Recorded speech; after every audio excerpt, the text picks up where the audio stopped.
Un saludo muy especial para todas las personas que están viendo estos videos.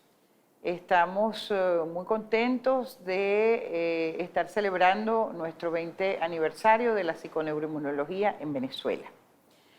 En este momento vamos a dar inicio a una serie de 5 videos sobre un tema de una gran actualidad como es la epigenética.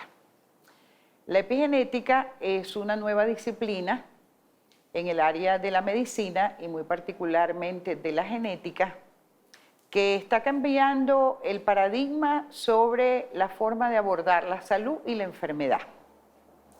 En definitiva, la epigenética ha venido a demostrarnos que el genoma es mucho más fluido de lo que se pensaba y que efectivamente sí tiene influencia del ambiente.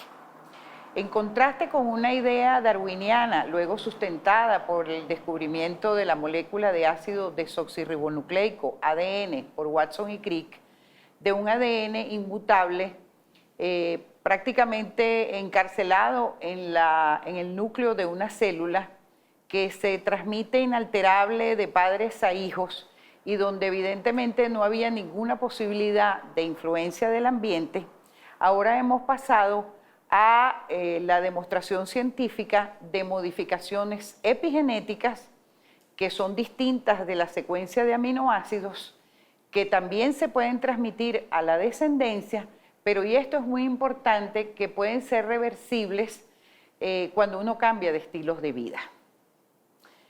Lo que estoy tratando de transmitir desde el inicio de estos videos es la responsabilidad que hoy tenemos con nuestro genoma.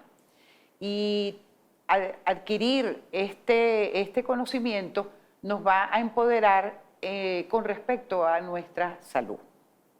Así que les invito a ver estos videos en una forma ordenada y secuencial. Se van a distinguir por esta franja vino tinto en la parte superior de ellos. Son 5 videos. Y básicamente la pregunta que nos vamos a hacer inicialmente es: ¿las creencias controlan nuestra biología? Y en este video en particular vamos a ver cómo una señal del ambiente es capaz de controlar el trabajo biológico. La primera pregunta que nos hacemos es: ¿somos víctimas de nuestra herencia? Hasta ahora sabemos que el 95% de las personas nacemos con genes perfectamente normales. Y hasta el momento solo se ha podido determinar que el 2% de las enfermedades son realmente causadas por genes defectuosos. Y son enfermedades que generalmente aparecen en la primera infancia. Por ejemplo, tenemos el síndrome de Down, la hemofilia, las talasemias, anemias falciformes, fibrosis quística y otras. ¿Okay? Entonces, de acuerdo a estos datos, nos volvemos a preguntar: ¿somos víctimas de nuestra herencia? Este es un concepto que además nos hace muy responsables con respecto a nuestra salud. ¿Por qué? Porque si esos son los genes que heredé de mis padres, según el determinismo genético postulado por Darwin, ¿qué podemos hacer? Esos son mis genes, son defectuosos y no hay nada que yo pueda hacer. Un ejemplo de esto lo tenemos, por ejemplo, en la casi epidemia de diabetes que aparece en el mundo entero, donde también se ha correlacionado con un gen, pero es imposible que frente a esta magnitud del problema de la obesidad y de la diabetes, este gen se haya expandido por el mundo entero. Y obviamente este crecimiento exagerado de la diabetes obviamente tiene que ver con formas de conductas, con formas de alimentarnos, con la comida chatarra, con la comida basura, con el sedentarismo y no verdaderamente a una enfermedad inducida por un gen defectuoso. Vamos a comenzar primero hablando de los 2 grandes evolucionistas. Fueron los primeros que hicieron un intento de dar una explicación científica a la evolución en contra del creacionismo, que era la teoría imperante en esa época. Primero tenemos a Jean-Baptiste Lamarck, un científico francés. Jean-Baptiste Lamarck propuso que realmente había una interacción integrativa y cooperativa entre los organismos y su medio ambiente, ¿ok? Y que esto les permitía evolucionar en un medio ambiente cambiante. Básicamente él hablaba de la adaptación de los organismos al medio, que se debía a un mecanismo específico de ajuste al médico, y es el primero que postula la herencia de los caracteres adquiridos. Él puso como ejemplo su famosa observación de las jirafas. Él pensaba que las jirafas realmente venían de los antílopes, pero ante la carencia de follaje debido a las grandes sequías, estos animales tuvieron necesidad de empezar a comer las hojas de las acacias, que eran unos árboles muy grandes, de allí que se fueron estirando su cuello, estirando sus piernas, cada vez se iban acabando las hojas más cercanas a la tierra, cada vez se hacían más altas estas hojas y cada vez ellos tenían necesidad de seguir estirando sus patas y su cuello hasta llegar a lo que conocemos como la jirafa. Esto, por supuesto, no es exactamente así como lo postuló Lamarck, pero fue muy intuitivo al postular este hecho fundamental que además tiene que ver mucho con la epigenética tal como la conocemos hoy en día, es decir, la herencia de los caracteres adquiridos. 50 años después vino Darwin, un científico sumamente respetado para su época. Él proponía un mecanismo responsable de controlar la expresión de los rasgos físicos y conductuales de un organismo, que este mecanismo debía existir, aunque él no sabía cuál era.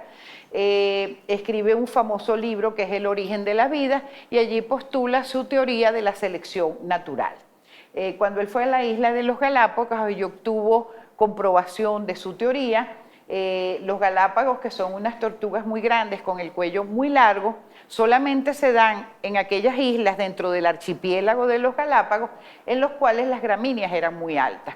Él postulaba que las mutaciones ocurrían al azar en millones de años y que aquellas especies que salían y que se podían adaptar mejor al ambiente iban a ser las especies que iban a proliferar en ese ambiente. Entonces, por eso solamente se encuentran tortugas de cuello muy largo en aquellas islas donde las gramíneas eran muy altas. Ellas pudieron comer más, fueron las que se desarrollaron. Es decir, que él propone el papel que le da al ambiente es solamente de seleccionar aquellas especies más altas y que crecen mejor en dicho ambiente. Vamos a ponerle la lupa a las células y vamos a ver el secreto que ella nos tiene. Vamos a analizar en detalle los componentes de las células, porque esto es fundamental. Nosotros estamos hablando de un cambio de paradigma, y los cambios de paradigma se hacen yendo paso a paso, no dejando sitios oscuros que ustedes no puedan comprender. Y además quería también informarles que las investigaciones de las cuales voy a hablar solamente han aparecido publicadas en las 10 revistas mejores de ciencia del mundo. Cuando uno va a cambiar un paradigma, pues realmente tiene que ajustarse a lo más posible a los hechos científicos que se consideran como verdaderos, ¿ok? Entonces aquí tenemos una célula, aquí en el núcleo, particularmente en el nucleolo, se encuentran los cromosomas, ¿ok? Estos cromosomas, como ustedes saben, están formados por la molécula de ácido desoxirribonucleico, ADN, y están rodeados por proteínas, principalmente histonas, que le dan este aspecto. En el núcleo nosotros tenemos 23 pares de cromosomas que hemos heredado de nuestro padre y de nuestra madre. Envolviendo el núcleo hay una envoltura nuclear. Después tenemos en una célula el citoplasma. Este citoplasma se encuentran las organelas que le dan vida a esas células. Recordemos que la célula es la unidad mínima que tiene vida y, por supuesto, tiene que tener todos los órganos que permiten la vida a esa célula. Por ejemplo, con las mitocondrias es el aparato respiratorio de la célula. Aquí tenemos el peroxisoma y los lisosomas, que es el aparato digestivo. Aquí en los ribosomas es como la gran fábrica donde se construyen las proteínas. Tenemos también, por ejemplo, los microtúbulos que permiten a la célula expulsar hacia afuera aquellos elementos que han sido producidos dentro de la célula y que necesitan ser excretados hacia afuera, como por ejemplo los anticuerpos, ¿ok? Es decir, que la célula es una máquina compuesta de partes y estas partes fundamentalmente son proteínas. Rodeando el citoplasma se encuentra la membrana celular. Observen ustedes los millones de receptores que existen sobre una membrana celular, lo cual nos referiremos en detalle un poquito más adelante. Todas las funciones del cuerpo, tales como respirar, digerir, excretar, dividir, moverse, defenderse, se encuentran en cada una de las células del organismo. ¿Okay? El funcionamiento de una célula es casi idéntico al funcionamiento del organismo, ya que de allí fue posible que el doctor Ian Wilmut, un investigador escocés, pudiera clonar a la ovejita Dolly a partir de una célula adulta mamaria de una oveja. Él pudo clonar un organismo totalmente idéntico a el de la madre. Hasta el momento eso se había hecho con células embrionarias, pero él lo pudo hacer ya con una célula adulta mamaria de su madre. Aquí llegamos a un aspecto muy importante. Siempre se ha dicho que nosotros somos el producto de los genes, cuando en realidad sería mucho más exacto decir que somos el producto de la expresión de nuestros genes. Y vamos a ver eso en este experimento. Aquí tenemos unas células embrionarias puestas en un medio de cultivo. Este medio de cultivo tiene nutrientes, tiene factores de crecimiento que permiten que en ese medio de cultivo proliferen células óseas. Tenemos estas mismas células, fíjense que son idénticas en un medio de cultivo diferente, que tiene esta vez el color verde, y yo puedo obtener en ese medio de cultivo células hepáticas. Y si todavía cambio el medio con otros nutrientes y otros factores de crecimiento, yo puedo obtener en ese nuevo medio de cultivo, por ejemplo, neuronas. ¿Qué nos está diciendo esto? Esto nos está diciendo que el destino de la célula está controlado por su interacción con el ambiente y no por el programa genético que contiene. ¿Por qué? Porque el programa genético de estas células embrionarias es todo idéntico. Sin embargo, dependiendo del medio, es decir, del ambiente, yo puedo obtener células diferentes. Somos el producto de la expresión de nuestros genes. Nosotros podemos tener una gran cantidad de genes, pero el qué, el cómo y el cuándo va a estar regido por un programa epigenético del cual hablaremos intensamente en estos videos. Antes del proyecto del genoma humano, que fue un proyecto cooperativo entre un laboratorio privado y el Instituto Nacional de Salud Pública de los Estados Unidos, se estimaba que debían existir 120.000 genes que codificaran para las casi 90.000 proteínas que conforman nuestro cuerpo. El proyecto demostró que solo existen 34.000 genes que codificaban para las 90.000 proteínas. Es decir, que no teníamos ni genes suficientes para codificar para todas las proteínas. Tenemos el mismo número de genes prácticamente que los chimpancés y solamente un poquito más de genes que los gusanos y las plantas. Entonces no pareciera que realmente son los genes los que controlan la biología.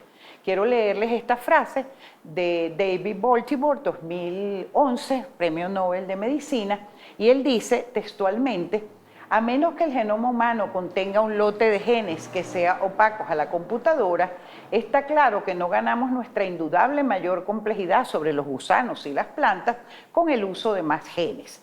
La comprensión que nos proporciona la complejidad y nuestro enorme repertorio conductual, la capacidad de producir acciones conscientes, la remarcable coordinación física y las alteraciones en respuesta a variaciones del medio ambiente sigue siendo un reto para el futuro. Es decir, que el proyecto del genoma humano aparentemente trajo más interrogantes que las que logró contestar con dicho proyecto. Básicamente, esta es una foto de una proteína. Las proteínas están compuestas de aminoácidos. Tenemos 20 aminoácidos y esos 20 aminoácidos son los que se encuentran en una molécula de proteína. Nosotros podemos decir, por ejemplo, que esto es una proteína.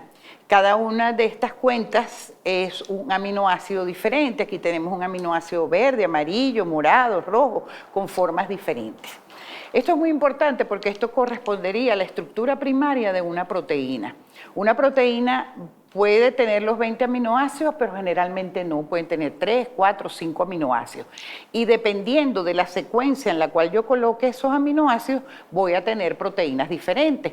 Por ejemplo, yo puedo tener una proteína verde, morada, azul y amarilla, y si yo cambio el orden de estas cuentas de colores, voy a tener una proteína diferente.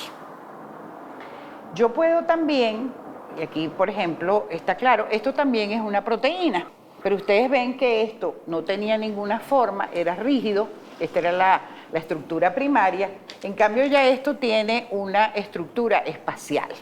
Algo muy importante que debo decirles es que los aminoácidos, algunos de ellos tienen cargas positivas y otros tienen cargas negativas. Por ejemplo, cargas positivas tienen la lisina, la arginina, cargas negativas tienen el aspartato, por ejemplo. Entonces, ¿qué sucede? Todos sabemos de nuestros estudios elementales de física, por la ley de las cargas, que cargas distintas se atraen y cargas semejantes se repelen. Entonces, yo tengo aquí una proteína de 5 aminoácidos verdes, blancos, rojos, azules, y aquí tengo un aminoácido cargado positivamente y aquí uno cargado negativamente. Es obvio que esta estructura de esta manera va a ser muy estable. ¿Por qué? Porque en sus polos se encuentran cargas distintas que se atraen. Pero ¿qué pasa si llega una señal del ambiente cargada positivamente y se coloca aquí? ¿Qué va a suceder? Va a suceder que esta carga negativa va a ser neutralizada por esta carga positiva que viene del ambiente, ¿ok? ¿Será esto todavía estable? No. ¿Por qué? Porque ahora tengo cargas positivas en ambos polos. Entonces esta proteína va a ser así. Esta estructura ahora resulta mucho más estable porque las cargas positivas se repelen. Bueno, señores, esto que ustedes acaban de presenciar en forma tan sencilla realmente es la vida. Este es el movimiento de la vida. La vida es movimiento. Y la vida no es otra cosa que el trabajo y el movimiento que ejercen las proteínas debido a diferentes cargas en sus proteínas. Entonces vamos a hacer un resumen de dónde viene la vida. La estructura de la máquina está hecha de proteínas. Las proteínas cambian de forma cuando las señales lo indican. La conformación final de una proteína viene dada por la secuencia de sus aminoácidos, pero también por el balance de las cargas eléctricas entre sus aminoácidos. Si se cambia la carga, la proteína cambia de forma. El trabajo generado por el movimiento de las proteínas es el responsable de la vida. Esto nos lleva a este esquema muy sencillo. Si nosotros tenemos una proteína, ella va a dar un comportamiento solo y si viene una señal del ambiente. Si hay proteína, pero no hay señal, no hay movimiento, ni hay comportamiento. Esto nos indica ya una primera gran conclusión, que la acción está controlada por la señal. De este video tenemos una primera y gran conclusión. El trabajo biológico está controlado por una señal del ambiente. Muchísimas gracias y lo invito ahora a ver el segundo video que viene a continuación de este. Muchas gracias.